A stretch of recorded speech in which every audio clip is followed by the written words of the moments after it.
श्री शिवाय नमस्तोभ्यम, हर हर महादेव, जय माता दी। दोस्तों, सबको पता है कि नवरात्रि के बहुत ही पावन सा महीना चल रहा है और अगर आपके घर में बहुत सारे लोग बीमार पड़ते हैं, बहुत ज़्यादा लोग बीमार हैं, मतलब कि एक कोई ना कोई बीमार बना ही रहता है, दवा हमेशा चलती ही रहती है, तो ये वीडियो आपके लिए। बस आपको क्या करना है, कड़वे नीम के 9 पत्ते लेने। छोटा सा उपाय है, करके देखिएगा। घर की जो भी बीमारियाँ होंगी, जो भी प्रॉब्लम्स होंगी, वो आपकी सारी की सारी दूर हो जाएंगी। सभी समस्याएँ जो हैं वो जड़ से खत्म होने वाली। इस नवरात्रि में जो कि पूज्य गुरुदेव की कथा से सुनकर यहाँ पर बहुत अच्छे से इस उपाय को समझाने वाली हूँ।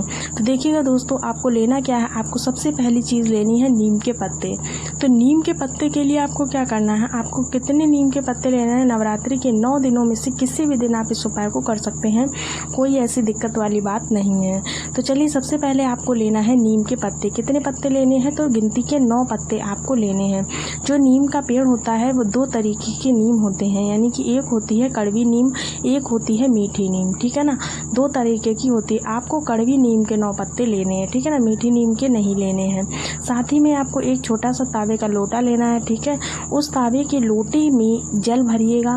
जल भरते समय आपको ध्यान रखना है, ये महीना कौन सा चल रहा है, महीना चल रहा है आपका नवरात्रि का। तो नवरात्रि के महीने में, यानी कि नवरात्रि के दिनों में देवी माता का कोई पूजन करते हैं तो कलश के अंदर क्या डाला जाता है, वो डाला जाता है हल्दी की छोटी सी गांठ, ठीक है ना। तो डाल सकते हैं हल्दी की छोटी गांठ। आपके पास में पिसी वाली हल्दी है तो आप पिसी हल्दी का प्रयोग भी इसमें कर सकते हैं। थोड़ी सी हल्दी आपको डाल लेनी है। उसके बाद इस कलश को उठाना है जल भर के। साथ ही साथ आपको पहले छोटा सा काम करना है, वो क्या है, वो ये कि इस कलश के अंदर वही 9 नीम के पत्ते जो कड़वे वाले हैं उनको डाल लेना है, ठीक है ना। डालने के बाद में आप इस कलश को उठाना और उठाने के बाद में आपको लेना होगा 1 चुटकी चंदन। चंदन ले लीजिए, चंदन ना मिले तो हल्दी से ही काम चल जाएगा, वैसे आप चंदन लीजिए तो अच्छी बात है, ठीक है ना। 1 चुटकी चंदन लेना है और उस चंदन को, जो कलश आपने लिया हुआ है, उस कलश के ऊपर, अंदर नहीं डालना, ऊपर देवी माता के नाम से एक बिंदी लगा लेनी है। क्या करना है, देवी माता के नाम से एक बिंदी लगा लेनी है। बहुत ही प्यारा सा उपाय है, बहुत ही प्यारा तरीके से आपको यहाँ पर समझा रहे हैं, ठीक है ना। बिंदी लगा लेना है। बिंदी लगाने के बाद आपको क्या करना है, इस कलश को उठा लेना है और उठाने के बाद पहुँच जाना है आपके घर में जहाँ पर आपने देवी माता की फ़ोटो लगाई हुई है या फिर मूर्ति लगाई हुई है या फिर कोई प्रतिमा विराजमान की हुई है, उसके पास पहुँच जाना है। करना क्या है, जो भी व्यक्ति घर में आपके बीमार रहता है, उस बीमार व्यक्ति का स्मरण करते हुए, यानी कि उसका नाम व गोत्र बोलते हुए देवी माता को अगर सप्तशती दुर्गा का पाठ कर सकते हो तो कर लीजिए। लोटे को रख करके दुर्गा सप्तशती का पाठ कीजिए तो बहुत ही अच्छी बात है। और नहीं कर सकते हैं तो देवी माता से प्रार्थना कर लेना है, विनती कर लेना है, उनसे प्रार्थना करना है कि हमारे घर में जो भी व्यक्ति बीमार है वो जल्दी से ठीक हो जाए, बहुत अच्छा हो जाए। इस तरह से आपको अपनी प्रार्थना कर लेना है। प्रार्थना करना है, जल वहीं पर रखे रहना है, थोड़ी देर तक ये आप कलश यहाँ पे रखा रहने देंगे, ठीक है ना। उसके बाद आपको क्या करना, इस कलश को उठा करके आपके घर के आसपास कोई भी नीम का पेड़ हो ना, उस पेड़ के पास जाकर के आपको इस कलश के जल को वहाँ पर समर्पित कर देना है, ठीक है ना। क्या करना है, इस कलश के जल को वहाँ पर समर्पित करना है। अगर आपने घर में भी नीम का छोटा सा पेड़ गमले में लगाया हो तो आप उसमें भी इसको समर्पित कर सकते हैं। इस तरह से दोस्तों, अगर आप इस उपाय को कर लेते तो यकीन मानिएगा आपके घर में जो भी बीमार व्यक्ति है वो अगली साल बिल्कुल एकदम सही सलामत, एकदम बढ़िया हो जाएगा। अगर छोटी मोटी बीमारी है तो वो तो यूँ चुटकियों में ही ठीक हो जाएगी, अगर कोई बड़ी बीमारी है तो आपको थोड़ा सा टाइम लग सकता है, ठीक है ना। आप सबको पता होना चाहिए, नवरात्रि के 9 दिनों में जो माता रानी का वास होता है वो नीम के पेड़ में होता है, तो इसलिए अधिकतर उपाय जो है वो नीम के पेड़ पर किए जाते हैं। चलिए दोस्तों, अब बात कर लेते हैं अपने दूसरे उपाय की। दूसरा जो उपाय है आपका, वो नशा से छुटकारा पाने का उपाय। मतलब किसी भी प्रकार का अजीबोगरीब नशा करता है व्यक्ति, तो 11 से 21 दिनों के अंदर उस इंसान का जो भी नशा होगा वो उतर जाएगा, ठीक है ना। समझने की पूरी कोशिश करना, इस उपाय को हम समझाने की पूरी कोशिश करेंगे। 21 नीम की पत्ती आपको लेना है। क्या लेना है, नीम की पत्ती।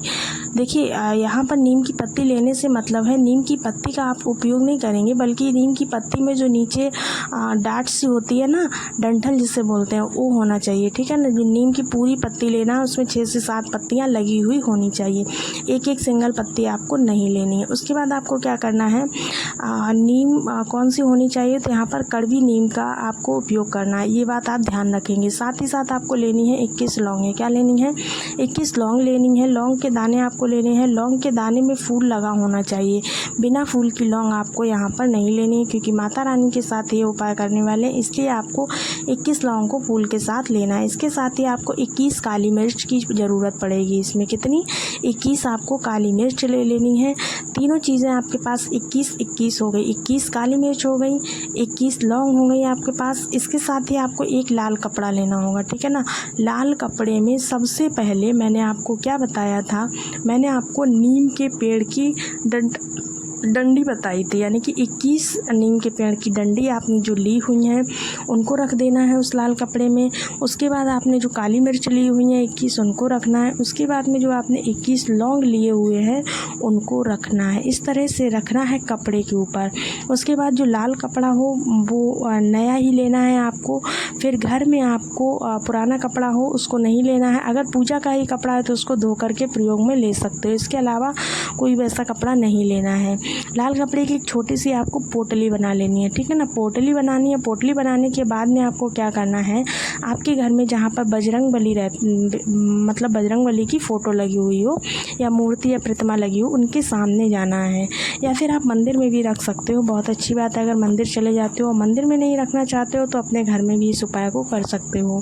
करना क्या है, आपको उस पोटली को बजरंग बली के पास में रख देना है। कितने दिनों तक रखा रहने देना है, तो दोस्तों आपको बता दें ये 21 दिनों तक रखा रहने देना है। कितने दिनों तक, 21 दिनों तक। पूजा वगैरह सब करनी है वैसे, जिससे डेली आप करते हो, कोई दिक्कत वाली बात नहीं है। 21 दिन पूरा हो जाए, 22वां दिन लगने ना पाए उससे पहले आपको 21वां दिन पूरा हो जाए, 21वें दिन उस पोटली को उठाना है वहाँ से। उस पोटली में से जो भी सामान होगा उसको निकाल कर, यानी जो जो सामान उसमें रखा था बर्तन में रखना है आपको, ठीक है ना। उस बर्तन में कितना पानी रखोगे, 1 लीटर पानी आपको रखना है, ठीक है ना। 1 लीटर पानी आपको उस बर्तन के अंदर रखना है और उस बर्तन को तब तक गर्म करना है जब तक वह पानी जो है 1 लीटर का जो पानी है वो आपका कितना हो जाए, आधा लीटर हो जाए, यानी कि आधा रह जाए, ठीक है ना। उसके बाद आपको क्या करना है, तब तक उसको पकाते रहना है जब तक वो उबलता रहे। उबलने के बाद जब आधा हो जाए थोड़ी देर तक रखा रहने दें, बिल्कुल ठंडा हो जाए। फिर इसके बाद जल को क्या करोगे आप, किसी छोटे से कोई से भी पात्र ले लो, उसके अंदर ढक करके उसको रख देना है, मतलब कि छान करके ढक करके आपको रख लेना है। एक तरह से ये काढ़ा बन जाएगा। जो भी व्यक्ति आपके बात नहीं मानता है या जो भी व्यक्ति नशा करता है उसको आपको थोड़ा थोड़ा करके 21 दिन तक इसका सेवन करवाना है, ठीक है ना। जो काली मिर्च 21 और 21 लौंग और 21 नीम आपने ली थी ना, उनको भी इसी में डालकर आपको उबाल लेना है। उसके बाद आपको क्या करना है, जो भी व्यक्ति नशा करता है उसको धीरे धीरे करके थोड़ा थोड़ा करके डेली उसको थोड़ा सा तक आपको चला लेना है। उसके बाद देखिएगा उस व्यक्ति का नशा अपने आप से ही छूट जाएगा। चलिए, वीडियो पसंद आया तो लाइक सब्सक्राइब ज़रूर कीजिएगा। मिलते हैं अगले वीडियो में, तब तक के लिए श्री शिवाय नमस्तोभ्याम, हर हर महादेव, जय माता दी।